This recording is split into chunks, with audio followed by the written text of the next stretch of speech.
রিজিকের ফয়সালা কোথায়? আসমানে হয়। রিজিকের ফয়সালা আসমানে হয়, আপনার তাকদির সুনির্ধারিত। যেই পরিমাণ তাকদিরে আপনার সুনির্ধারিত করেছেন আল্লাহ রাব্বুল আলামিন, সেই পরিমাণ রিজিক আপনি দুনিয়াতে পাবেন এবং কি খাবেন। যেই আয়ুকাল আল্লাহ আপনাকে দিয়েছেন সেই আয়ুকাল আপনি পাবেন এবং কি খাবেন। এক মুহূর্ত, এক সেকেন্ড আগেও মরবেন না, পরেও মরবেন না। নির্ধারিত সুনির্ধারিত সময় আপনি মৃত্যুবরণ করবেন, দুনিয়া থেকে আপনি বিদায় নেবেন। ঠিক তেমনি আপনার এক লোকমা আহার থাকতে, একটা দানা আহার থাকতে আপনি দুনিয়া থেকে যাবেন না। তো যখন আপনার রিজিক নিয়ে একিন হয়ে যাবে, তখন আপনি আর হতাশা ভোগ করবেন না। আল্লাহ তাআলা কি বলেছেন?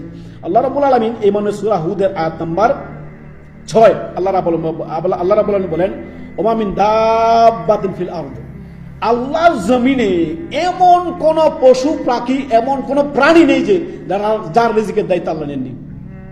কীট পতঙ্গ আছে না, কীট পতঙ্গ যেগুলো আপনার মাটির নিচে থাকে, এক একটা কীট পতঙ্গ, যত প্রাণী আল্লাহ তাআলা দুনিয়াতে সৃষ্টি করেছেন, তার প্রত্যেকের রিজিকের দায়িত্ব কার?